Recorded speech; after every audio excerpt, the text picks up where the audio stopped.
Buenos días, mis queridos hermanos, que la paz de nuestro Dios les acompañe hoy. Le pido a nuestro Dios que Él nos envíe su Espíritu, que nos capacite, que impresione nuestra mente para poder entender este mensaje, que es un mensaje muy, muy difícil.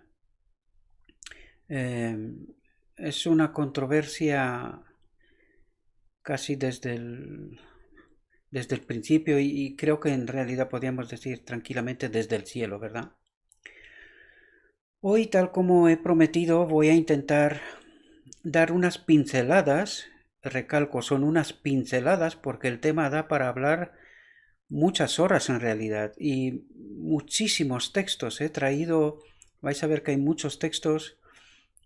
Voy a tratar de explicar y no de estar pendiente del reloj, aunque voy a intentar sintetizar todo lo que pueda. Pero como estoy seguro que comprendéis, este tema es un tema muy, muy complejo.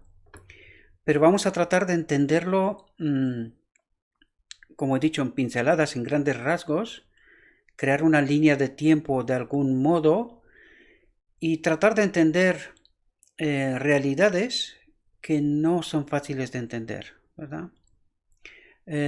Sin perder más tiempo, vamos a entrar en el tema porque hay mucho, mucho tema que tratar. La reflexión la he titulado porque me ha costado, estuve pensando cómo puedo poner un nombre a esta reflexión, ¿verdad? Y me ha parecido el texto de Colosenses 1:26. El misterio que había estado oculto desde los siglos y edades. Por la gracia de Dios, hoy nos lo está revelando, ¿verdad? Estamos al final del tiempo y está claro que tenemos que entender estas realidades como sea. Ellas ya fueron desveladas porque estamos tratando lo escrito está, por lo tanto se tiene que entender que en algún momento fueron reveladas, ¿verdad? Pero que no se comprendieron en su auténtica realidad, ¿verdad? Bien, pues vamos a entrar en el texto y veamos qué es lo que nos quiere decir nuestro Dios. Fijaos, vamos a empezar por el propósito de Dios, porque esta es la llave que lo abre todo, ¿verdad? Y fijaos lo que dice, el propósito de Dios desde tiempos inmemoriales, desde siempre, ¿verdad? Y no tenemos ni la más remota idea de lo que significa este siempre, es de la eternidad, no podemos explicarlo, ¿verdad? Desde que Dios existe, ¿verdad? Podemos decir, ¿no? El propósito de Dios desde tiempos inmemoriales ha sido que cada ser creado, desde los brillantes y santos serafines hasta el hombre, aquí entendemos que el hombre es el ser creado más bajo en su naturaleza, ¿verdad? Y fijaos lo que nos dice aquí, sea un templo en el que habita el Creador. Por lo tanto, ¿qué son los seres creados por Dios? Templos en el que habita el Creador. ¿Cómo? A través de su Espíritu. Y eso es lo que vamos a tratar de entender hoy, ¿verdad? De algún modo. Fijaos, debido al pecado, el hombre dejó de ser un templo para Dios. ¿Qué quiere decir esto? Pues que al pecar Adán, el Espíritu de Dios se tuvo que retirar, ¿verdad? Porque lo dijimos en muchas reflexiones, el Espíritu Santo y el pecado en el mismo sitio no pueden habitar, ¿verdad? Oscuro y manchado de maldad, el corazón del hombre dejó de revelar la gloria del Santo. El corazón del hombre, ¿qué era? Nosotros, pero nuestra mente, ¿verdad? Cuando dice corazón, las escrituras se refieren a nuestra mente, ¿verdad?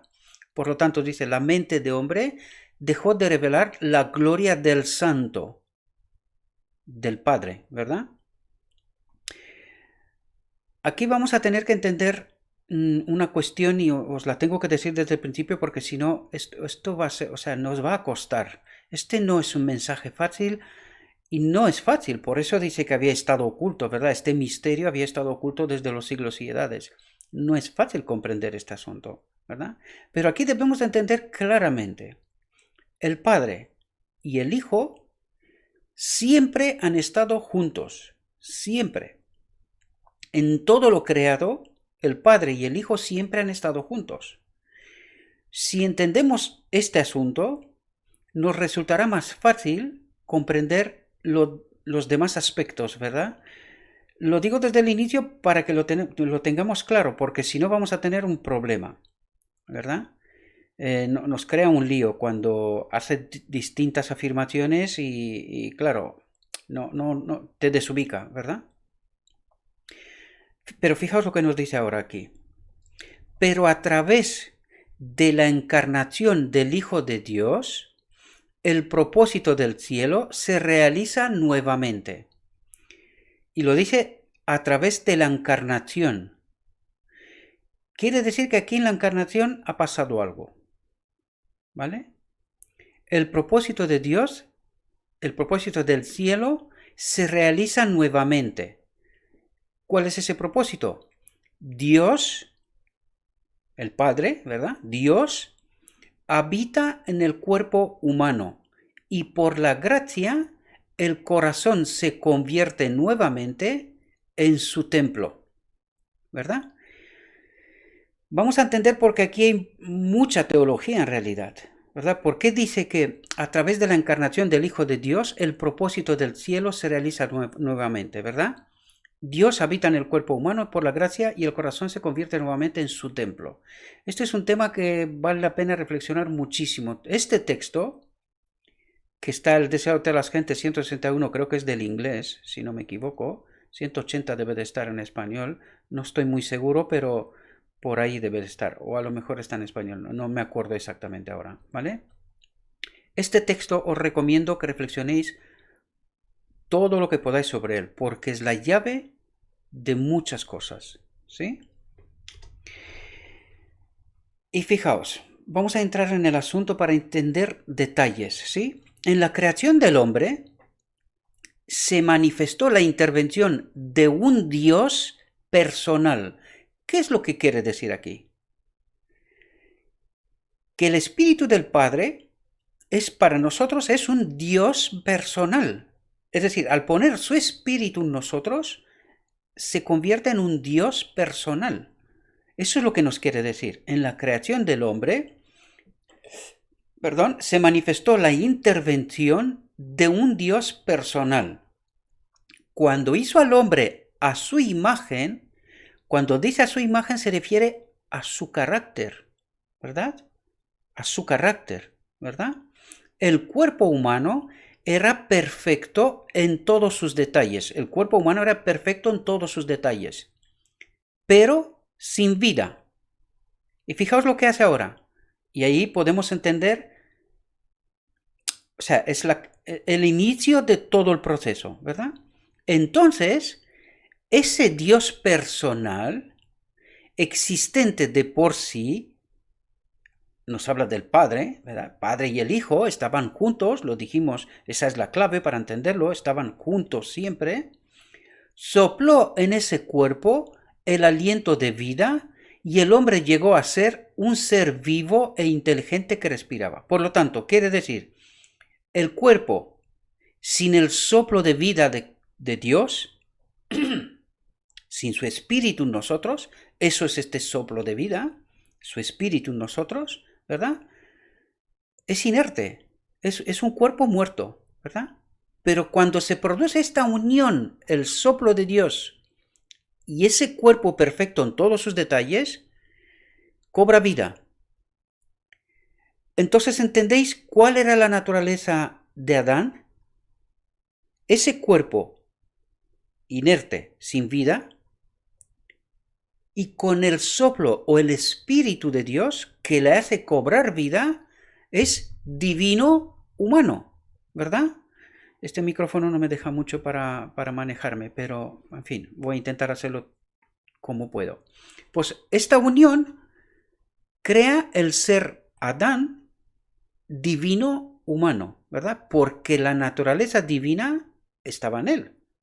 El Espíritu de Dios, ¿verdad? Es naturaleza divina, por lo tanto está en él, ¿vale?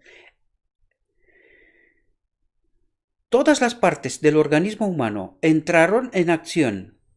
El corazón, las arterias, las venas, la lengua, las manos, los pies, los sentidos, las percepciones de la mente, todo inició su funcionamiento y todo fue puesto bajo ley. ¿Qué quiere decir aquí? Que este soplo de vida es la transcripción del carácter de Dios, es la ley en nosotros. ¿Lo entendemos? Y esa misma ley está en todos los seres creados, porque es así como Dios crea, ¿verdad? A todos los seres creados. Coloca su espíritu y ese espíritu es su carácter, es la ley. ¿Entendemos? Por eso nos dice lo que nos dice. El hombre llegó a ser un alma viviente. Por Jesucristo, un Dios personal, creó al hombre y lo dotó de inteligencia y poder. ¿Qué poder? De su poder, el poder del Espíritu Santo, ¿verdad? Su poder en él, el carácter, la ley. Entendemos, está todo junto aquí, al inicio. Quiero decirlo desde el principio porque no voy a leer lo que está con rojo porque hay muchas diapositivas y hay mucho que explicar y el tiempo corre, ya tenemos 10 minutos y apenas empezamos, ¿verdad? Dios quiso, y aquí quiero resaltar algo que está en el texto y que creo que vale la pena que entendamos, ¿verdad? Que nosotros, el hombre, nosotros fuimos creados después del conflicto del cielo, después de que Lucifer se rebeló, ¿verdad? El hombre fue creado después. Pues el hombre es un ser especial, siendo más bajo de la creación, sí, pero fijaos lo que nos dice el texto aquí. Somos un ser especial. Dios quiso que el hombre, por sobre todos los seres de orden inferior, como obra culminante, es decir, no volverá a crear más, es obra culminante, de su creación expresara su pensamiento y revelase su gloria. Por lo tanto, entendemos que somos un ser especial.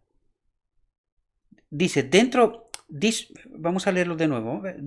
Dios quiso que el hombre, por sobre todos los seres de orden inferior, es decir, iguales con nuestra naturaleza, ¿verdad? Divino humana, perdón, ¿sí? Pues en esto quiere decir que hay más seres como nosotros en el cielo, en el reino de Dios, pero que nosotros, dice, nosotros, como obra culminante, como el final de la obra de creación, ¿verdad? Eso es lo que quiere decir, como obra culminante de su creación, expresara su pensamiento y revelase su gloria. Por lo tanto, nosotros tenemos algo especial, ¿sí? Pero el hombre no ha de exaltarse como Dios.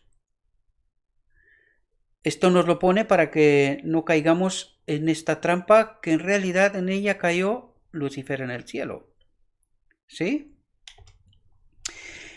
Y ahora vamos a ver cuál es el conflicto en el cielo, para que podamos entender por dónde empieza la cosa. Al final de la controversia en el cielo, el gran usurpador, Lucifer, continuó justificándose. Cuando se anunció que con todos sus simpatizantes debía ser expulsado de las moradas de la dicha, entonces el líder rebelde declaró abiertamente su desprecio atento por la ley del Creador. Pero ahora entendemos qué es la ley del Creador, lo leímos antes en la creación de Adán. Es su espíritu en realidad, ¿sí? Y de hecho lo vamos a tratar aquí también, lo vamos a entender. O sea, declaró abiertamente su desprecio por la ley del Creador. Reiteró su afirmación de que los ángeles no necesitaban control. ¿Cómo interpretaba él este espíritu, verdad, que fue puesto en ellos en su creación? Como que estaban controlados, que no eran libres. ¿Entendemos? Eso es lo que nos está diciendo. Por lo tanto, entendemos dónde está la rebeldía en contra del espíritu del Padre que habitan en los seres creados, ¿verdad? Eso es lo que pretende decir. Pero se les debía dejar que siguieran su propia voluntad, lo que alguna vez los guiaría correctamente. Denunció los estatutos divinos. como una restricción de su libertad y declaró que era su propósito. Fijaos cuál es su propósito y hay que tenerlo presente porque empieza el conflicto y este es su propósito y hay que no perderlo. Asegurar la abolición de la ley. ¿Qué es lo que quiere decir? Que la ley tiene que desaparecer. ¿Pero qué era la ley? El Espíritu del Padre, ¿verdad? En todos ellos y en todos nosotros en realidad. A nosotros en este momento no, porque no lo tenemos, lo perdimos en Edén, pero eso es lo que pedían ellos, que el Espíritu del Padre salga de ellos. Pero si sale de ellos, ¿qué leímos? Que cuando creó a Adán sin su espíritu, ¿qué era? Un cuerpo perfecto pero inerte. ¿Lo entendemos? Muerto. Por lo tanto, no entendía lo que estaba pidiendo. Él, al pedir que el espíritu salga de ellos, ¿verdad? Deberían de haber muerto. Pero claro, eso también estaba diciendo que la ley de Dios no es buena. Es decir, que su carácter no es bueno. ¿Qué es lo que pedía en el fondo? Que desaparezca Dios, el Padre, ¿verdad? Porque estamos hablando de su espíritu. En el fondo de eso estamos tratando. ¿Comprendéis? Os lo explico esto porque luego tenemos que entender cosas, ¿verdad? Denunció los estatutos divinos como una restricción de su libertad y declaró que era su propósito asegurar la abolición de la ley, que desaparezca el espíritu del Padre, ¿verdad? Para que, liberados de esta restricción, las huestes del cielo pueden entrar en un estado de existencia más exaltado y glorioso. Es decir, lo que trata de decir es que Dios no les permite que ellos lleguen como Dios, que sean igual que Él, ¿verdad? Eso es lo que sugiere. Por lo tanto, entendemos qué es lo que quería Él, que sea como Dios. Lo digo porque tenemos que entender ahora realidades, ¿verdad? Ahora vamos al lugar santo. Lo hablamos ayer o anteayer, creo que lo hablamos, ¿verdad? Y en el lugar santo había la mesa de las preposiciones con 2 filas de pan. 2 filas, cada fila con 6, ¿verdad? Simbolizando los, ¿cómo se llaman?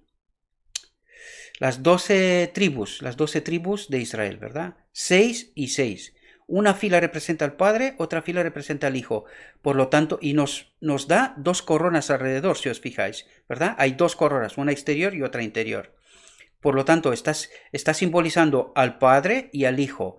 ¿De quién está formada la deidad? Del Padre y del Hijo. Por lo tanto, son 2, ¿verdad? Pero vamos a ver qué es lo que quiere hacer Satanás, ¿verdad?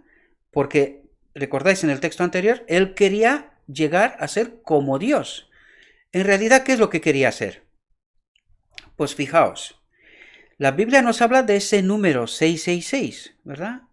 ¿Y a quién simboliza? Pues fijaos lo que pedía Satanás en realidad. Estar en el monte de los dioses, ¿verdad? Estar presente en la mesa de la preposición, 666.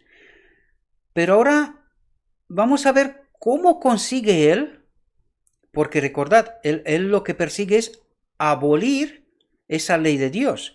Por lo tanto, está tratando por todos los medios posibles destrozar a Dios, ¿verdad? Él está en contra de esa ley. Por lo tanto, ¿qué es lo que hace él para engañarnos otra vez, ¿verdad? De tal manera que el hombre adore a Satanás, ¿verdad? Y no a Dios. Y nos vamos a explicar de por qué digo lo que digo, ¿verdad? Entonces, él quería estar igual con el Padre y con el Hijo, ¿verdad?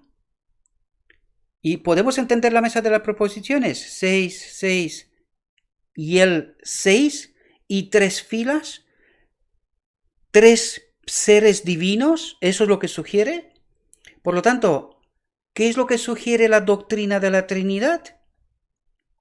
Cuando nosotros adoramos la Trinidad, ¿a quién adoramos? ¿Entendéis? En realidad no estamos adorando al auténtico Dios, sino a un falso Dios. ¿Entendéis? Bien, sigamos. Fijaos.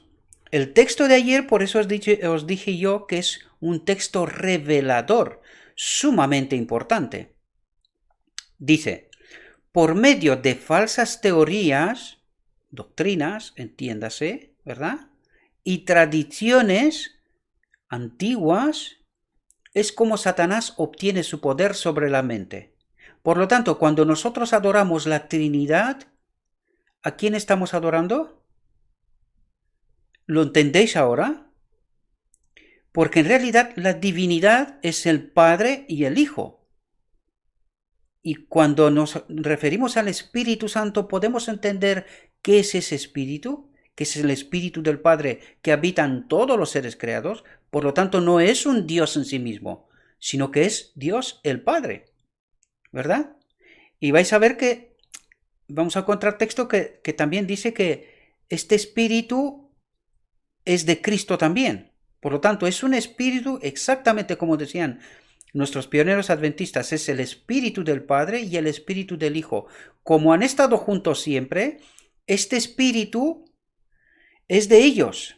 Y este mismo Espíritu habita en todos los seres creados.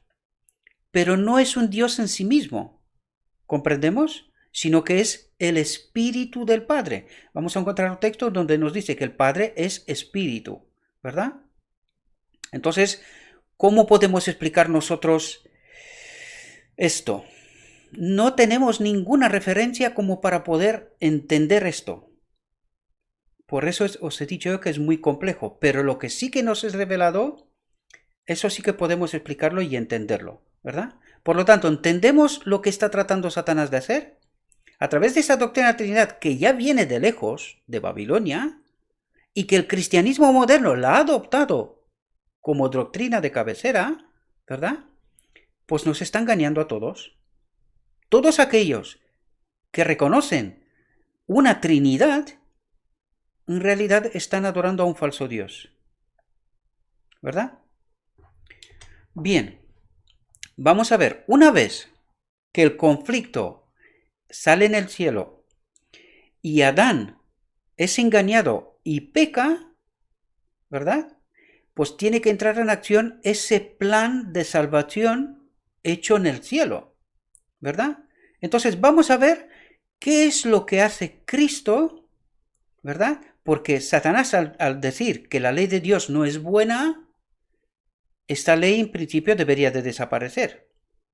Pero viene Cristo y dice, no, la ley es buena. Y se ofrece a sí mismo como sacrificio. Y fijaos lo que nos dice aquí el texto. Vamos a entenderlo.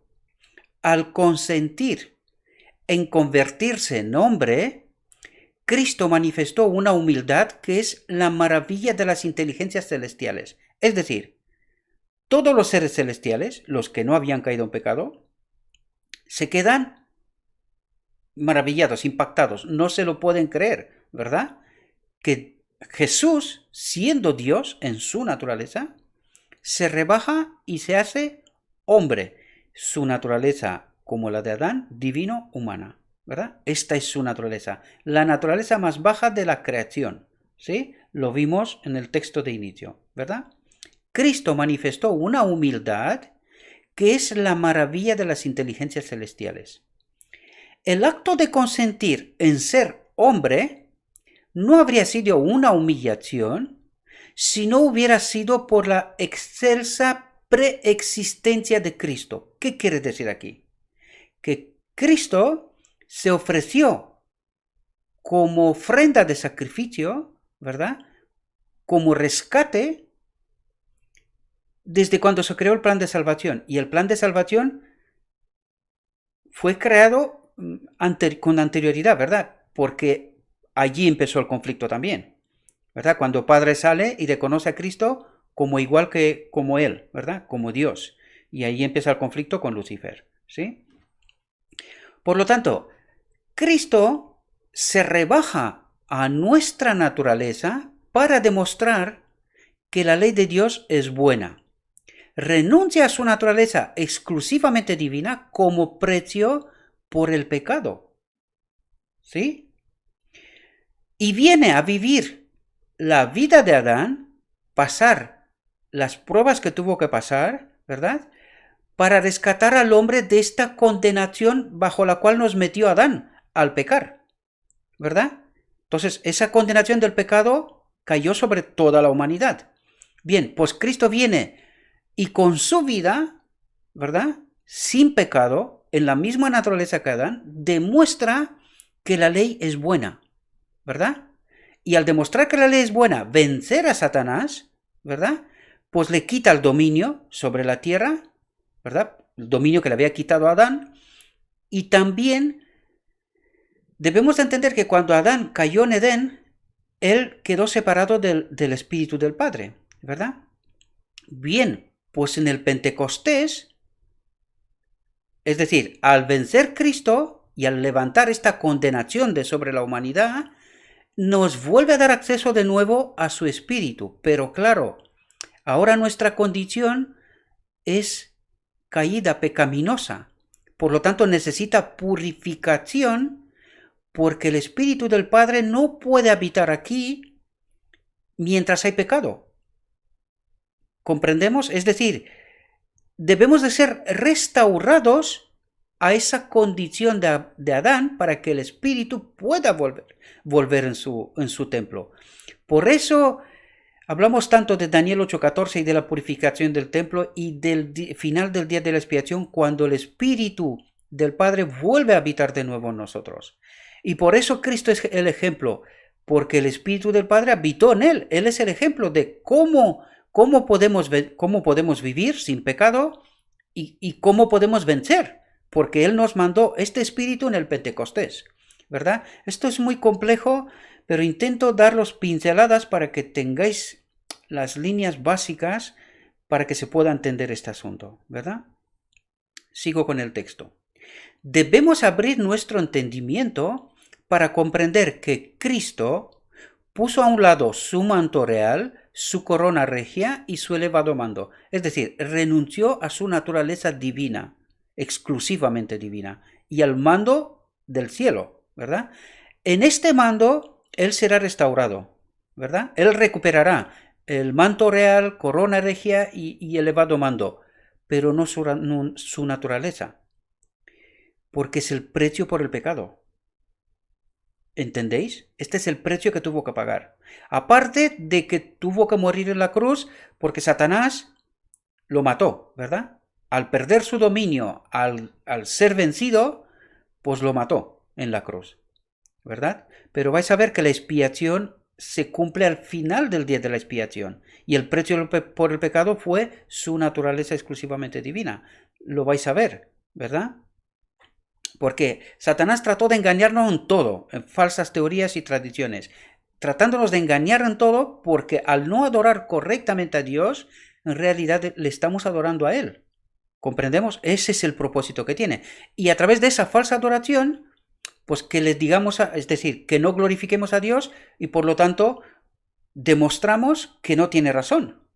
Por eso es necesario que al final del tiempo haya un pueblo remanente que viva sin pecado, para que de esta manera se demuestre que Dios tiene razón, que el hombre puede obedecer, ¿verdad? Y glorificar a Dios. Por eso es necesario este último pueblo remanente, final, ¿verdad? Que vivirá sin pecado, ¿verdad? Cuando el Espíritu del Padre habita en ellos, ¿verdad? Bien. Cristo puso a un lado su manto real, su corona regia y su elevado mando, y revistió su divinidad con humanidad para que pudiera encontrarse con el hombre donde éste estaba. ¿Entendéis? Vino en nuestra naturaleza. Y aquí viene a decir lo que os dije antes. Y para proporcionar a los miembros de la familia humana poder moral. ¿Qué es ese poder moral? El Espíritu Santo, el Pentecostés, ¿verdad? En una condición limitada para que al final del día de la expiación esté en plenitud, ¿verdad? A fin de que llegan a ser los hijos e hijas de Dios. Es decir, que se haga esta purificación y que volveremos a ser restaurados, ¿verdad? Para redimir al hombre, fijaos lo que dice, para redimir al hombre, ¿verdad? De esa condenación que trajo Adán sobre nosotros, Cristo se hizo obediente, es decir, obedeció, venció, ¿verdad?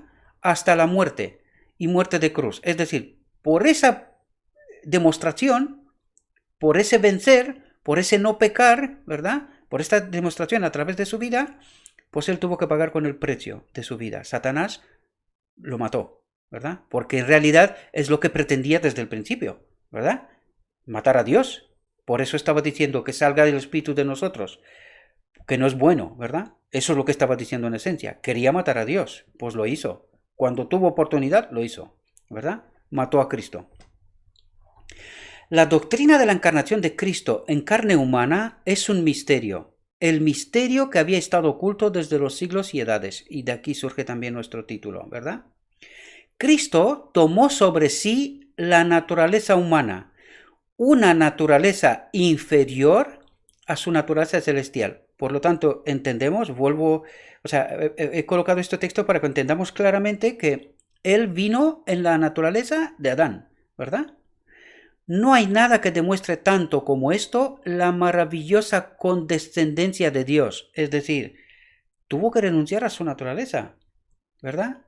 Y bajarse hasta aquí en la tierra y demostrar que la ley es buena, ¿verdad? Que lo que Dios ha creado es bueno en gran manera.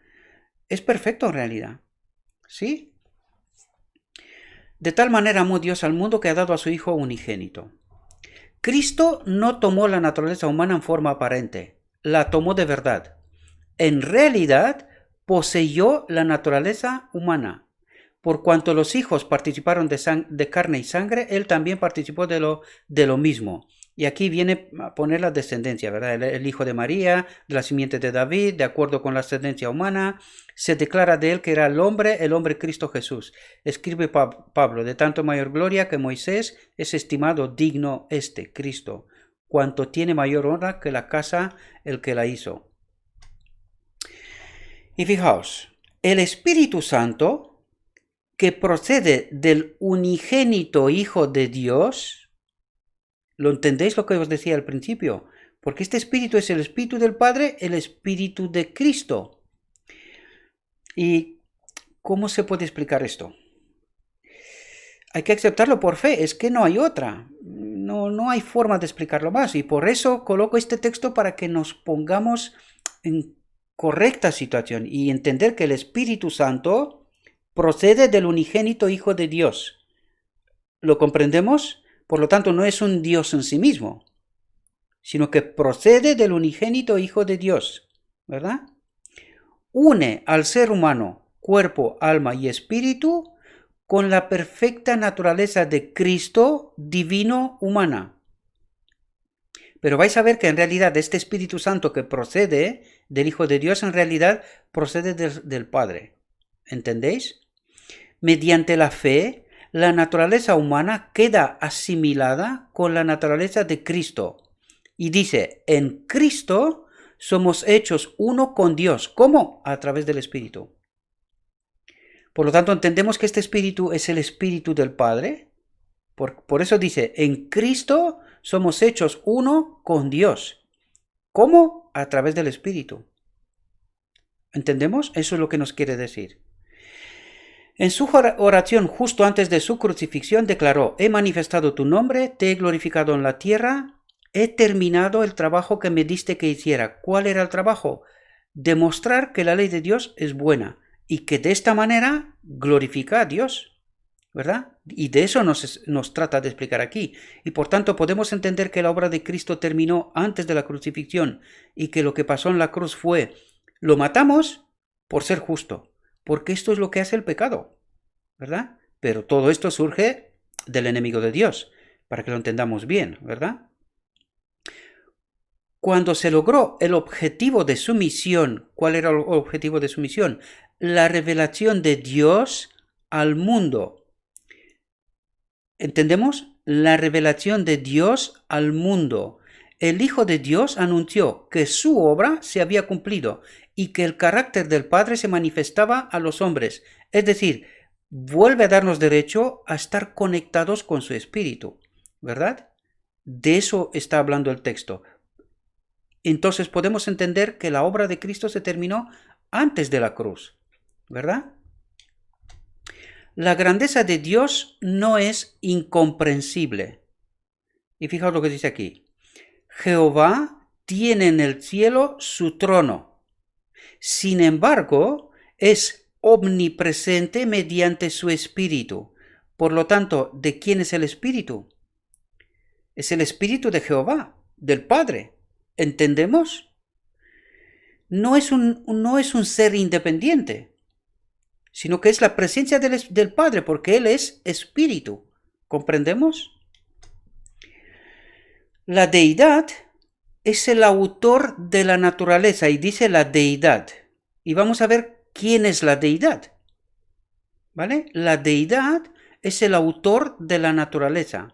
En sí mismo, el mundo natural no tiene poder, sino el que Dios le suministra. Por lo tanto, entendemos que la naturaleza depende de Dios, y de hecho toda la creación en realidad. Fijaos lo que dice.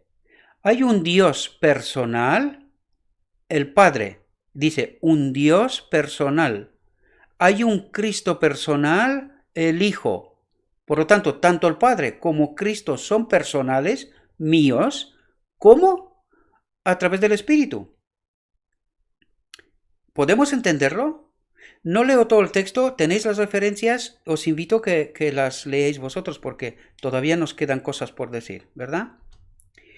La humillación del hombre Cristo Jesús es incomprensible para la mente humana, pero su divinidad y su existencia antes de que el mundo fuera formado nunca pueden ser puestos en duda por los que creen en la palabra de Dios.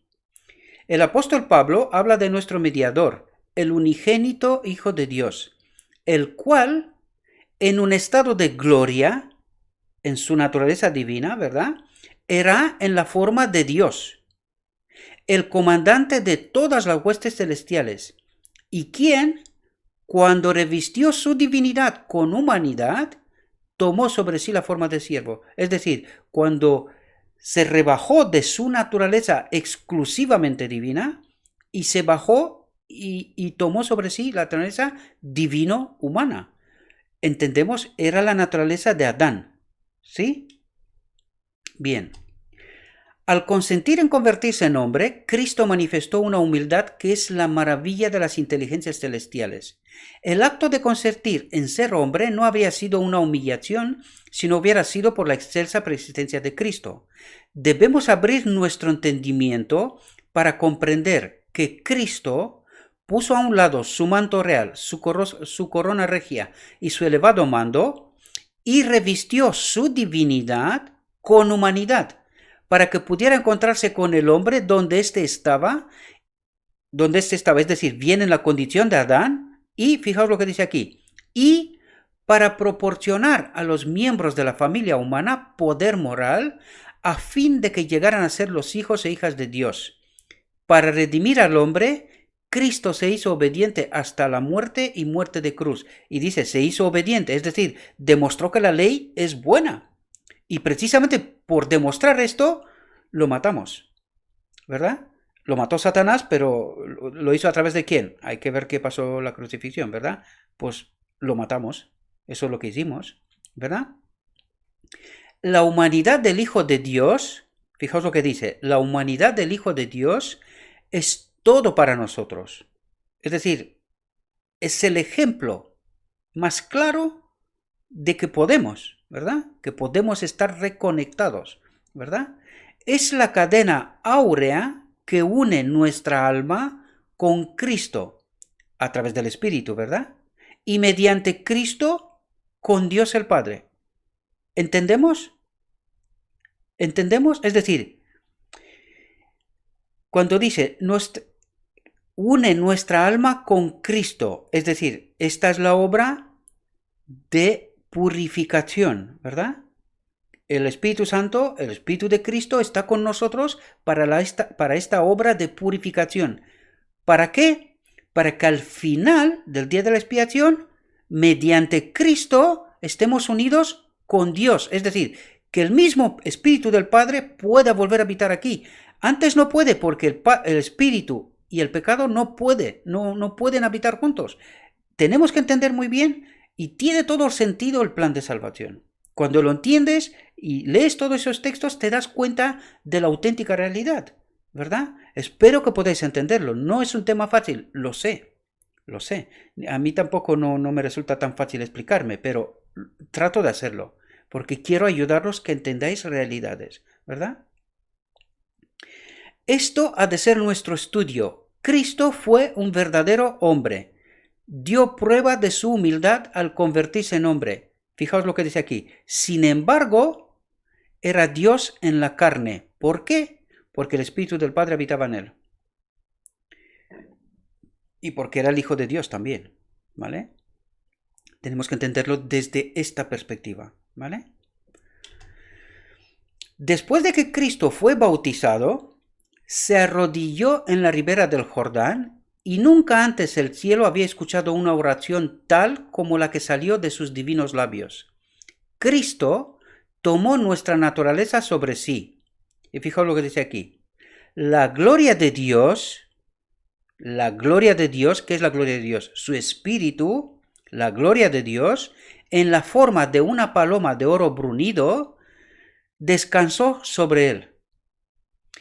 Por lo tanto, esa paloma era el Espíritu del Padre que descansó sobre Cristo. ¿Entendemos? Es el inicio de su obra terrenal, aquí, en este momento. Por lo tanto, el Espíritu del Padre confirma que habita en él, ¿verdad? Que está en él, que está sobre él, ¿verdad? Y de la gloria infinita se oyeron estas palabras. Este es mi Hijo amado en quien tengo complacencia. Y fijaos lo que nos dice aquí el texto. Dice, Dios es espíritu. Habla del Padre. Dios es espíritu. Sin embargo, es un ser personal. ¿Qué nos dice? Que habita en nosotros. Eso es lo que quiere decir. Es un ser personal.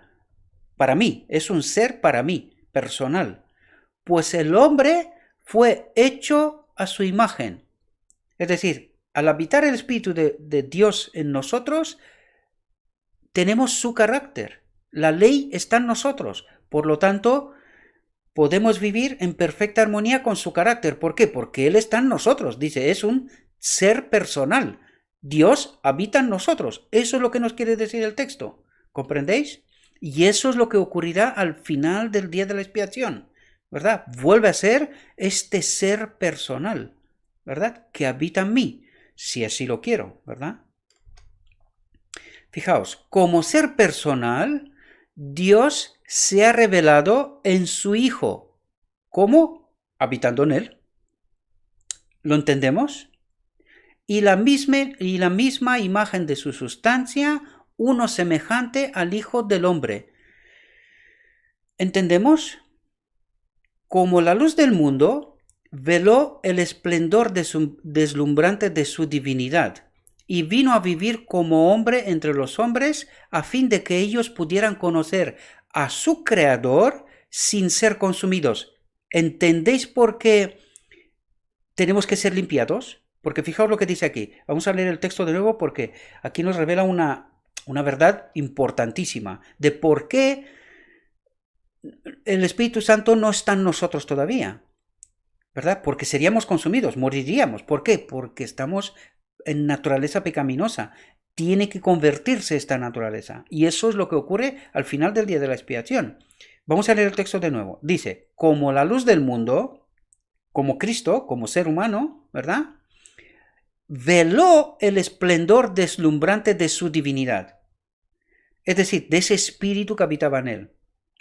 Y vino a vivir como hombre entre los hombres, ¿verdad? Lo veló. ¿Cuándo vemos un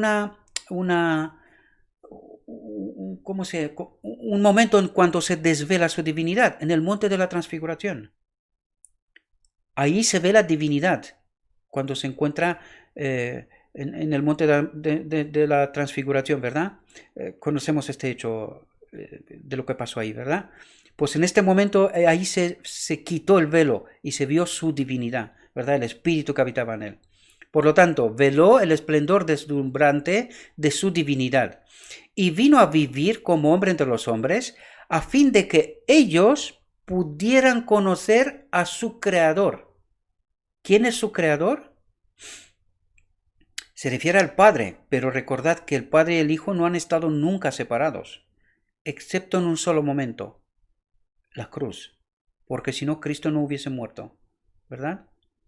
Pero en toda la obra de creación el Padre y el Hijo han estado siempre. Y para que entendáis esto, fijaos en el santuario y cuando pasa del lugar santo al lugar santísimo, ¿verdad? En la visión de los dos tronos lo explica. Se levanta el Padre primero, entra al lugar santísimo y después de él se levanta el Hijo y entra al lugar santísimo. Por lo tanto, podemos ver que siempre, siempre, siempre han estado juntos. Siempre, ¿verdad? Por eso dice, y vino a vivir como hombre entre los hombres a fin de que ellos pudieran conocer a su Creador sin ser consumidos, sin morir, ¿verdad? Ningún hombre vio jamás a Dios. Dice, ningún hombre vio jamás a Dios, excepto en la medida en que se reveló mediante Cristo, ¿verdad? Podemos entender aquí que ni siquiera Adán no vio a Dios, al Padre, solo vio a Cristo, ¿verdad? Fijaos lo que dice Cristo. Yo y el Padre uno somos. ¿Cómo? A través de su Espíritu. Declaró Cristo. Nadie conoce al Hijo sino el Padre, ni al Padre conoce a alguno sino el Hijo, y aquel a quien el Hijo lo quiera revelar, ¿verdad? Pero ni de las estrellas, ni del océano, ni de las cataratas podemos aprender lo referente a la personalidad de Dios como se ha revelado en Cristo. Por lo tanto, podemos conocer al Padre a través de Cristo, ¿sí? Dios vio que se necesitaba una revelación más clara que la de la naturaleza para presentarnos su personalidad y su carácter. ¿Y cómo se reveló? Fijaos, envió a su Hijo al mundo para revelar hasta donde podía soportarlo la vista humana, es decir, el Padre estaba en Cristo, pero a través de Cristo solo se reveló hasta donde podía soportarlo la vista humana, la naturaleza y los atributos del Dios invisible. Entendemos, es decir, se reveló, pero se reveló solamente aquello que el hombre pudo soportar, a través de Cristo, ¿verdad? Cristo y los apóstoles enseñaron claramente la verdad de que existe un Dios personal, lo recalca mucho esto, ¿verdad? Cristo reveló todo lo que de Dios podían soportar los seres humanos pecaminosos sin ser destruidos. Por eso entendéis por qué el Espíritu del Padre habitará en nosotros apenas al final del día de la expiación. Mientras no resolvemos el problema del pecado, el Espíritu del Padre no puede habitar en nosotros porque seríamos destruidos, consumidos. ¿Lo entendemos? Por lo tanto, entendemos la obra que se tiene que hacer en el día de la expiación, ¿verdad? La purificación del templo. ¿Lo entendemos? Espero que sí, mis queridos hermanos. Felipe le dijo, Señor, muéstranos al Padre, y nos basta. Jesús le dijo, ¿tanto tiempo hace que estoy con vosotros, y no me has conocido, Felipe? El que me ha visto a mí, ha visto al Padre. ¿Cómo pues dices tú, muéstranos al Padre? ¿No crees que yo soy en el Padre y el Padre en mí? ¿Y de qué estaba hablando? De la presencia del Espíritu del Padre en él, ¿verdad? Las palabras que yo os hablo, no las hablo por mi propia cuenta, fijaos, sino que el Padre que mora en mí, él hace las obras. Por lo tanto, podemos ver es decir, todo este plan que ha trazado Dios, y podemos verlo, Cristo como un ser humano en la naturaleza de Adán, divino-humana, ¿comprendéis? Y la dependencia que hay del Espíritu del Padre, ¿verdad? Porque Él dice, yo no hablo por mi cuenta, sino que el Padre que mora en mí, Él hace las obras. ¿Entendemos? Pues a eso tenemos que llegar. Los discípulos no comprendían aún las palabras de Cristo concernientes a su relación con Dios. Gran parte de su enseñanza resultaba todavía oscura. Claro, y todavía nos cuesta comprender estos asuntos, ¿verdad? Porque no es fácil. Habían hecho muchas preguntas que revelaban, fijaos lo que dice, su ignorancia acerca de la revelación que Dios tenía con ellos y acerca de sus intereses presentes y futuros, ¿verdad? Cristo deseaba que tuvieran un conocimiento más claro y distinto de Dios, pero que en la capacidad que tenemos tan limitados es complicado, ¿verdad? Cuando en el día de Pentecostés el Espíritu Santo se derramó sobre los discípulos, comprendieron ellos las verdades que Cristo había expresado en parábolas. Pero los discípulos no habían recibido el cumplimiento total de la promesa de Cristo. Por lo tanto, vemos que en Pentecostés se le dio un anticipo de lo que significa la presencia del Espíritu del Padre en nosotros. ¿Entendemos? Eso es lo que nos está diciendo. Pero los discípulos no habían recibido el cumplimiento total. ¿Por qué? Porque el cumplimiento total será al final del día de la expiación, ¿verdad? De la promesa de Cristo. Recibieron todo el conocimiento de Dios que podían soportar, ¿verdad? Todo el conocimiento de Dios que podían soportar. Pero todavía había de llegar el cumplimiento total de la promesa que les había hecho Cristo de que les mostraría claramente el Padre. Así es hoy. Nuestro conocimiento de Dios es parcial e imperfecto. Solo conoceremos al Padre al final del día de la expiación, ¿verdad? Recordad, Él es el Espíritu y Él es Espíritu y su Espíritu habitará en nosotros. ¿Lo entendemos? Cristo llevó consigo a los atrios celestiales su humanidad glorificada, ¿verdad? Su naturaleza humana, ¿verdad? A los que les reciban les da poder para llegar a ser hijos de Dios, para que al fin Dios pueda recibirlos como suyos. Dice, para que al fin, nos habla del día de la expiación, ¿verdad? Para que al fin Dios pueda recibirlos como suyos, para que moren con Él a través de toda la eternidad, para que habite en nosotros a través de toda la eternidad. Ese conflicto que empezó en el cielo se terminará, ¿verdad? Y el propósito de Dios volverá a funcionar como siempre, ¿verdad? Él habitará en todos sus seres creados, ¿sí? Fijaos, nuestro mayor temor debería ser que seamos rebeldes contra la palabra de Dios. Que no entendamos a Dios, ¿verdad? Es decir, que no nos pongamos a estudiar la palabra de Dios, que no entendamos y que en realidad el ganador sea el enemigo por sus falsas teorías y tradiciones. ¿Lo entendemos? Que será nuestra guía en medio de todos los peligros de los últimos días, dice. Fijaos, vais a ver que hay muchos textos que nos habla que toda la historia, todo lo que está escrito, todo lo pasado, tiene que hacer entender este pueblo final la auténtica realidad, la verdad auténtica que Dios nos ha enviado, ¿verdad? Porque esa última generación tiene que glorificar a Dios. Tiene que demostrar que la ley de Dios es buena en gran manera. ¿Cómo? Viviéndola, sin pecar. Este es el propósito, ¿comprendéis? Debemos estar seguros de que estamos del lado del Señor, que tenemos la verdad tal como es en Jesús. Por eso os he dicho una y otra vez, hagáis vuestras reflexiones, yo os presento esas realidades, pero vosotros tenéis que hacer vuestras propias reflexiones. Aseguraos que tenemos la verdad tal como es en Jesús, ¿verdad? Con la gracia de Dios en el alma, podemos estar seguros en cualquier lugar, fuertes en el Señor y en el poder de su poder. ¿Qué quiere decir? Que su poder era el Espíritu del Padre. Pues en este poder nosotros también podemos confiar, podemos estar seguros, ¿sí?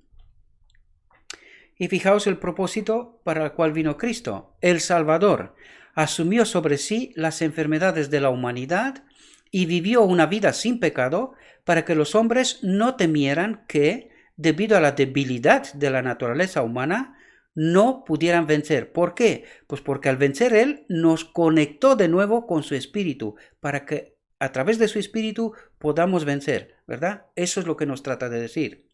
Cristo vino para hacernos participantes de la naturaleza divina, conectarnos con su Espíritu, ¿verdad? De eso nos habla, para que al final del día de la expiación su Espíritu habite en nosotros. Y fijaos lo que dice, y su vida declara que la humanidad combinada con la divinidad no comete pecado.